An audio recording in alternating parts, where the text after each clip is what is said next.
Zee Marathi वाहिनीवरील खुलता कळी खुलेना या कार्यक्रमात विक्रांत मानसीकडे आलेला असतो, कारण ईशा कुठे याबद्दल त्याला काहीच कल्पना नसते. म्हणून तो मानसीला कॉल करतो. मानसी त्याला घरीच थांबायला सांगते. जेव्हा ती घरी पोहोचते त्यावेळी ईशा विक्रांत सोबत नसल्याचं पाहून हैराण होते. त्यावेळी दोघांना प्रश्न पडतो की ईशा नक्की कोणासोबत गेली असेल.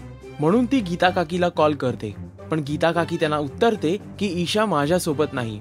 तर दुसरीकडे ईशा मोनिका सोबत शाळा सुटल्यावर फिरायला गेलेली असते.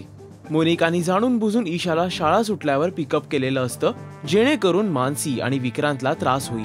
मोनिका ईशा सोबत काही फोटो काढून ते विक्रांतला पाठवते. विक्रांत ईशाच्या स्कूल टीचरला कॉल करणारच असतो, तितक्यात त्याला मोनिकाकडून काही फोटोज मिळतात. ईशा मोनिका सोबत आहे हे कळल्यावर विक्रांत आणि मानसी प्रचंड संतापतात. मोनिका ईशाला आपल्या घरी घेऊन आलेली असते. ईशा आज मोनिका सोबत कशी असा प्रश्न घरातील सर्वांनाच पडतो आणि मोनिका मात्र ईशाला खेळवण्यात व्यस्त असल्याचा दिखावा करते. तितक्यात मोनिकाला मानसीचा कॉल येतो आणि ईशाबद्दल ती विचारणा करते.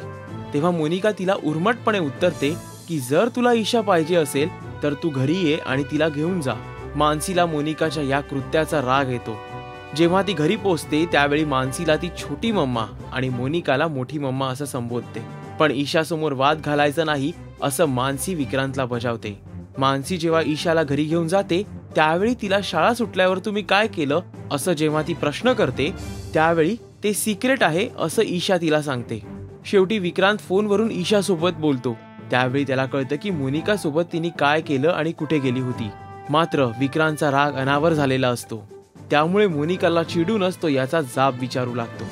येत्या भागात हे पाहणं महत्वाचं असणार आहे की मानसी आणि विक्रांत ईशाला मोनिकापासून लांब ठेवायचा कसा आणि काय प्रयत्न करणार आहेत. यासाठी पहा या मालिकेचे अपडेट्स फक्त मराठी शोबजवर.